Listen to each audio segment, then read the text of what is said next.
we're going to be making some collages inspired by Matisse. You're going to need scissors, glue, and 3 colors of paper. I'm just going to take these 3 on the top: purple, light blue, and dark blue.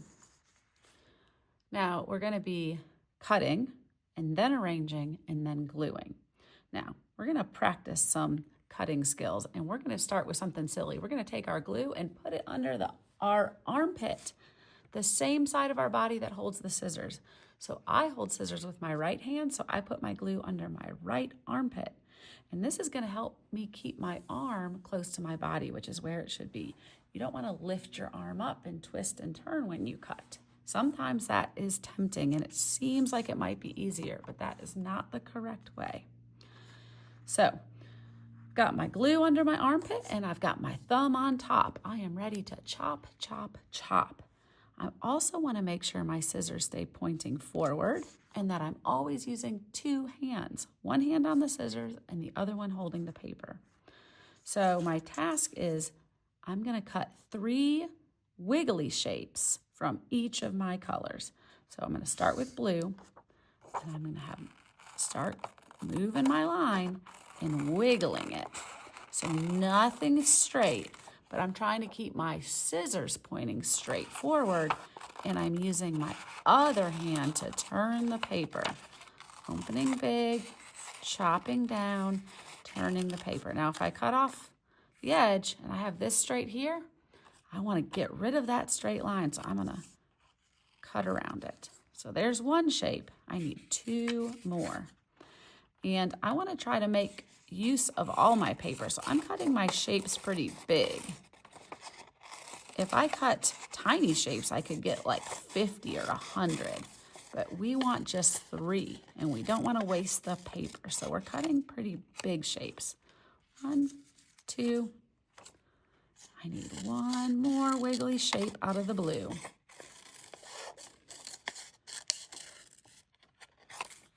Those are kind of straight and pointy, so I'm going to curve that. Okay, so I have 3 from my dark blue. Now, if I cut 3 more from each of these, I want you to think in your head, how many shapes would I have all together? 3 different times. So I would have 1, 2, 3, 4, 5, 6, 7, 8, 9. Now, I already have some other shapes cut, so I'm going to move this to show you the next step. The next step is arranging. So here's my 9 shapes, 3 from 3 different colors. 1, 2, 3, 4, 5, 6, 7, 8, 9. I can put down my scissors. I can take the glue out from under my armpit, and I am going to arrange them.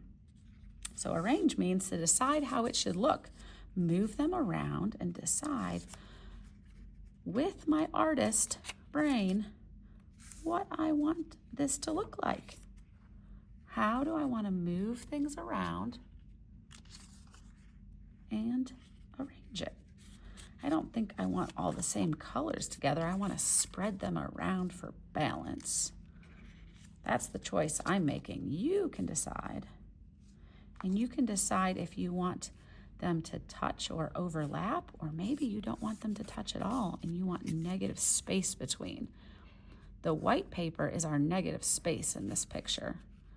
It's the area around the shapes. So that might be kind of tricky with this many shapes, but I could try, and you could try, if that's what you want to do, to leave it where they don't touch and they don't overlap.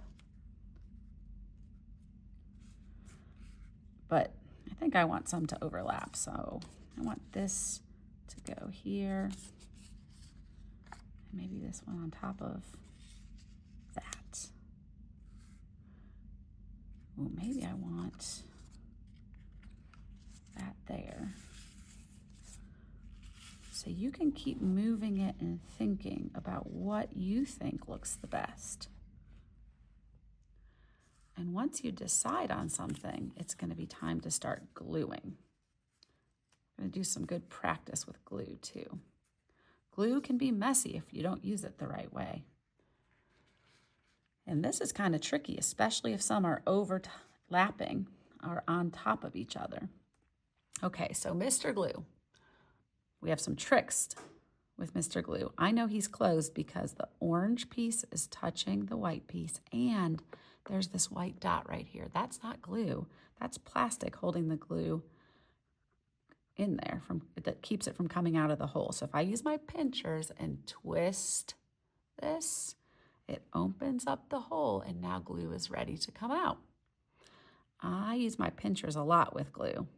So I'm going to turn it upside down and let gravity start to bring the glue down the neck of the bottle. And I'm going to hold it with my pinchers. Thumb on one side, 2 fingers on the other. And I'm going to use my wrist like a kickstand. I'm going to let it set on the table so I'm nice and steady.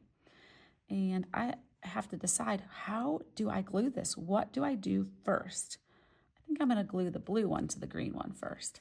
So whenever you're gluing, you need 2 hands. One is holding the paper, the other one the glue. And I want to make sure the glue bottle, the orange plastic, touches my paper before I pinch. I'm going to do dots all around. I'm going to put it down and press. Now I could glue this whole thing down. Turn it, oops, maybe I didn't press it for long enough. Okay, turn it over.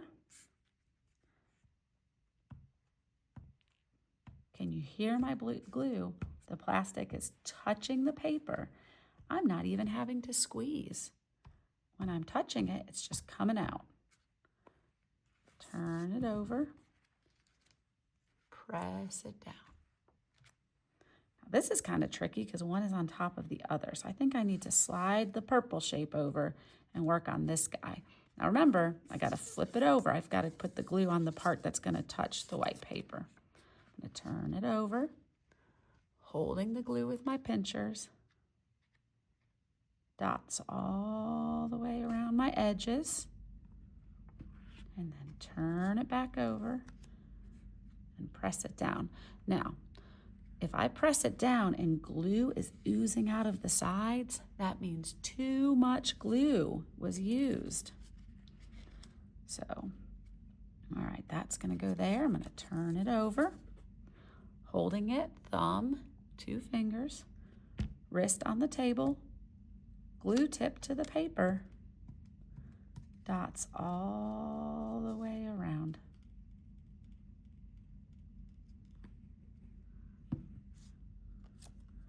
All right, so that is what you would do all the way through. Have fun creating a collage.